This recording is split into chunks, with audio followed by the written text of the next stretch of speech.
بسم اللہ الرحمن الرحیم۔ السلام علیکم ورحمۃ اللہ وبرکاتہ۔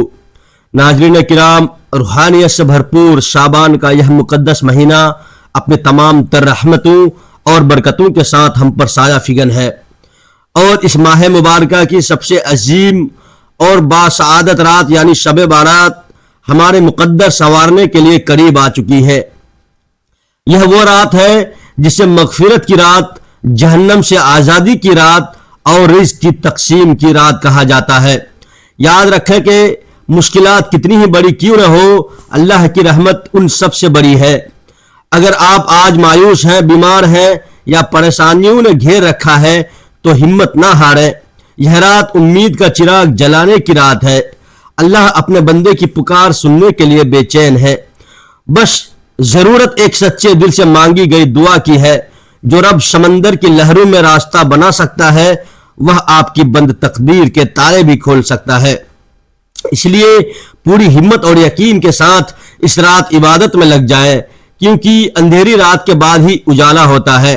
نبی کریم صلی اللہ علیہ وآلہ وسلم نے ارشاد فرمایا کہ اللہ تبارک و تعالی شعبان کی 15ویں رات اپنی تمام مخلوق کی طرف رحمت کی خاص نظر فرماتا ہے اور سب کو بخش دیتا ہے سوائے مشرک اور دل میں کینہ رکھنے والے کے۔ ناظرین، نبی کریم صلی اللہ علیہ وآلہ وسلم نے فرمایا شب بارات کو یہ 4 رکعت ضرور پڑھے، اللہ بہت خوش ہوتا ہے۔ محترم ناظرین، شعبان المعظم کا بابرکت مہینہ اپنی بہاریں دکھا رہا ہے، اور ہر مومن کے لیے دل میں یہ سوال ہے کہ شب بارات 2026 میں کون کون سی تاریخ کو ہے، کس رات ہم نے عبادت کرنی ہے، اور کس دن کو ہم نے روزہ رکھنا ہے، اور اس رات میں جو عبادت کی جاتی ہے، جو نوافل پڑھے جاتے ہیں، ان کے پڑھنے کا کیا طریقہ ہے، کیسے ہم اس رات میں نوافل ادا کریں گے، نیت کیسے کریں گے، کیا کچھ پڑھا جائے گا، کتنی رکعتیں پڑھیں گے۔ جو 4 رکعت 7 نفل نماز میں آپ لوگوں کو بتانے جا رہا ہوں، جس کی تلقین خود نبی کریم صلی اللہ علیہ وآلہ وسلم نے فرمائی ہے، یہ آپ کی چھٹنی نہیں چاہیے۔ وہ کون سی ہے، وہ 4 رکعت کب پڑھنی ہے اور کس وقت ہمیں ادا کرنی ہے، ان کے پڑھنے کا کیا طریقہ ہے اور اس کی فضیلت کیا ہے، یہ جان کر آپ حیران ہو جائیں گے۔ اور اسی طرح جو اگلے دن روزہ رکھنا ہے، وہ روزہ ہم نے کیسے رکھنا ہے، اس کی نیت کیسے کریں گے۔ نبی کریم صلی اللہ علیہ وآلہ وسلم نے اس مہینے میں کون سا عمل کثرت کے ساتھ کیا کرتے تھے، کیونکہ یہ شعبان کا مہینہ شروع ہو چکا ہے اور اگلا مہینہ رمضان کا ہے، اور رمضان جو کہ بہت ہی زیادہ برکتوں والا مہینہ، اللہ تبارک و تعالی ہم سب کو رمضان تک لے جائے۔ رمضان یہ وہ بابرکت مہینہ ہے جس میں ہر عمل کا ثواب بڑھا دیا جاتا ہے، رحمت کے دروازے کھول دیے جاتے ہیں، اور اللہ تبارک و تعالی نفل عبادت کا ثواب فرض کے برابر عطا فرماتا ہے، اور ایک فرض کا 70 گناہ اللہ رب العالمین عطا فرماتا ہے۔ تو یہ رمضان کا مہینہ ہمارے بالکل قریب ہے، اس لیے اس سے پہلے یہ شعبان کا مہینہ ہے، تو یہ بھی بہت ہی زیادہ بابرکت مہینہ ہے۔ اس مہینے کی بھی فضیلت بہت زیادہ ہے۔ اس ماہ مبارک کی فضیلت کا اندازہ آپ اس حدیث پاک سے لگائیں گے۔ حضرت عائشہ صدیقہ رضی اللہ تعالی عنہ ارشاد فرماتی ہے کہ رسول کریم صلی اللہ علیہ وآلہ وسلم کو میں نے رمضان کے علاوہ کسی پورے مہینے کے روزے رکھتے نہیں دیکھا، اور میں نے آپ صلی اللہ علیہ وآلہ وسلم کو شعبان کے مہینے میں سب سے زیادہ روزے رکھتے دیکھا۔ آقا کریم صلی اللہ علیہ وآلہ وسلم شعبان میں سب سے زیادہ کثرت کے ساتھ روزے رکھتے تھے۔ اسی طرح حضرت اسامہ بن زید سے روایت ہے، آپ فرماتے ہیں کہ آقا کریم صلی اللہ علیہ وآلہ وسلم نے ارشاد فرمایا کہ یہ ایک ایسا مہینہ ہے جس سے لوگ غافل ہیں، یعنی یہ شعبان کا مہینہ ایسا مہینہ ہے کہ جس سے لوگ غافل ہو جاتے ہیں۔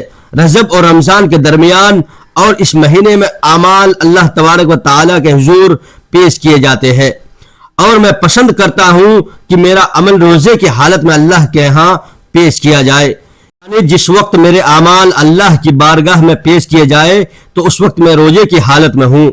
تو آقا کریم صلی اللہ علیہ وآلہ وسلم کی ان احادیث سے اس مہینے کی فضیلت کا ہمیں پتہ چلتا ہے کہ یہ کتنا بابرکت مہینہ ہے، کتنا فضیلت والا مہینہ ہے۔ شعبان کا مہینہ ایک تو ہمیں اس میں کثرت کے ساتھ روزے رکھنے چاہیے. جتنا ہو سکے ہم نے روزے رکھنے ہیں. اپنے قضا روزے جو ہے ان کی قضا کر لیں. اگر کوئی قضا روزے رہ چکے ہیں پچھلے سال والے تو ان کی قضا کریں، ورنہ نفلی روزے آپ نے ضرور رکھنے ہیں، کیونکہ اس مہینے میں نبی کریم صلی اللہ علیہ وآلہ وسلم کثرت کے ساتھ نفل روزے رکھتے تھے. اور اس مہینے کی فضیلت کا اندازہ آپ اس حدیث پاک سے بھی لگائیے. آقا کریم صلی اللہ علیہ وآلہ وسلم نے ارشاد فرمایا کہ اللہ تبارک و تعالی شعبان کی 15ویں رات اپنی مخلوق کی طرف نظر فرماتا ہے اور سب کو بخش دیتا ہے سوائے مشرک اور دل میں کینہ رکھنے والے کے. یعنی یہ وہ لوگ ہیں، ایک تو مشرک ہو گیا اور دوسرا وہ جو دل میں کینہ رکھے، بغض رکھے، اللہ رب العالمین اسے بخشش عطا نہیں کر فرماتا. یعنی 15ویں شب بارات یہ بہت ہی زیادہ فضیلت والی رات ہے. اس رات کو ہم نے بالکل بھی غفلت کے ساتھ نہیں گزارنا ہے اور اس پورے مہینے میں اپنی عبادت کو بڑھا دیں، کیونکہ رمضان ہمارے بالکل کل قریب ہے. تو رمضان کی ہم نے مشق ابھی سے شروع کر دینی ہے. روزہ رکھنا شروع کر دیں. اسی طرح عبادت میں اپنا فرض عبادت تو ہم کرتے ہی ہیں، نوافل کی طرف آپ کا رجحان بڑھ جائے تاکہ پہلے سے آپ تیار ہوں. رمضان کے لیے تو روزہ رکھیں اور عبادت میں اپنا زیادہ سے زیادہ وقت لگائیں اور اس بات کو یقینی بنائیں کہ آپ کا دل اللہ تبارک و تعالیٰ کی طرف متوجہ ہو، کیونکہ یہ وہ مقدس لمحات ہے جن میں زمین و آسمان کے فیصلے ہوتے ہیں اور بندوں کی حاجتیں پوری کی جاتی ہے. شعبان المعظم کی ان مبارک ساعتوں میں کثرت سے درود شریف کا اہتمام بھی کرنا ہے، جو نہایت اہمیت کا حامل ہے، کیونکہ یہ مہینہ حضور کریم صلی اللہ علیہ وآلہ وسلم سے خاص نسبت رکھتا ہے. اس لیے جتنا ہو سکے اپنی زبان کو ذکر الہی سے تر رکھیں اور استغفار کی تسبیحات پڑھیں، تاکہ جب رمضان المبارک کا چاند طلوع ہو تو ہمارے دل گناہوں کی سیاہی سے پاک ہو چکا ہو اور ہم کامل یکسوئی کے ساتھ روزے اور تراویح کا حق ادا کر سکیں. یاد رہے کہ یہ وہ رات ہے جس میں رزق کی تقسیم کیا جاتا ہے اور جو لوگ اس رات غفلت کا شکار رہتے ہیں وہ بڑی خیر سے محروم کر دیے جاتے ہیں. اب شب بارات کی کیا فضیلت ہے، جیسا کہ ایک حدیث میں نے پہلے بیان کر دی، لیکن ایک اور حدیث جو ابو داؤد شریف کے اندر موجود ہے، حضرت علی المرتضی رضی اللہ تعالی عنہ سے روایت ہے. فرماتے ہیں کہ نبی کریم صلی اللہ علیہ وآلہ وسلم نے ارشاد فرمایا، جب شعبان کی 15ویں رات ہو یعنی شب بارات ہو، 15ویں رات یعنی اگلا دن 15 شعبان کا ہو اور اس سے پہلے جو رات ہے یہ 15ویں رات ہوتی ہے، فرمایا کہ شعبان کی 15ویں رات ہو، اس رات قیام کرو اور اس دن کا روزہ رکھو، کیونکہ اللہ تبارک و تعالی اس رات غروب آفتاب سے لے کر طلوع فجر تک آسمانی دنیا پر اپنی رحمتوں کا نزول فرماتا ہے. اور اللہ تبارک و تعالی کی طرف سے یہ اعلان کیا جاتا ہے کہ ہے کوئی مجھ سے مغفرت مانگنے والا کہ میں اسے بخش دوں، کیا ہے کوئی رزق مانگنے والا میں اسے رزق عطا کر دوں، کیا ہے کوئی مصیبت زدہ کہ میں اسے عافیت دوں. یہاں تک کہ یہ اعلانات کیے جاتے ہیں کہ ہے کوئی مجھ سے رزق مانگنے والا کہ میں اسے رزق عطا کر دوں، ہے کوئی بیمار کہ میں اسے شفا عطا کر دوں، ہے کوئی مصیبت زدہ کہ میں اس کی مصیبت کو دور کر دوں اور اسے عافیت عطا کر دوں. یہ اعلانات غروب آفتاب سے لے کر طلوع فجر تک یہ جو اعلانات ہیں اللہ تبارک و تعالیٰ کی طرف سے کی جاتی ہے کہ ہے کوئی مجھ سے مانگنے والا کہ میں اسے عطا کر دوں. تو یہ 15ویں شعبان یعنی شب بارات کی فضیلت ہے کہ اس رات غروب آفتاب سے اللہ رب العالمین آسمانی دنیا پر اپنی رحمتوں کا نزول فرماتا ہے اور اللہ بخشش کے دروازوں کو کھول دیتا ہے، مغفرت کے دروازے کھول دیتا ہے، رزق کے دروازے کھول دیتا ہے. تو یہ رات ہم نے بالکل بھی مس نہیں کرنی ہے. اچھا، اس رات میں عبادت کیسے کرنی ہے یہ بھی میں آپ لوگوں کو بتاتا ہوں کہ یہ رات ہے کب اور یہ رات کس تاریخ کو پڑتی ہے، کون سا دن ہوگا اور کس رات اور کس دن کو ہم نے روزہ رکھنا ہے اور کس رات ہم نے عبادت کرنی ہے. دیکھیں 15 شعبان یعنی شب بارات کی جو رات ہے، اس رات میں ہم نے عبادت کی کثرت کرنی ہے، قیام کرنا ہے. جیسا کہ حدیث میں آیا ہے کہ قیام کرو، اور قیام یعنی آپ نوافل کی کثرت کریں. اگر آپ کی نمازیں قضا ہے تو آپ اپنی قضا نمازیں ادا کرتے رہیں. مقصد اس رات میں قیام کرنا ہے، نوافل پڑھنے ہیں، بالکل آپ پڑھیں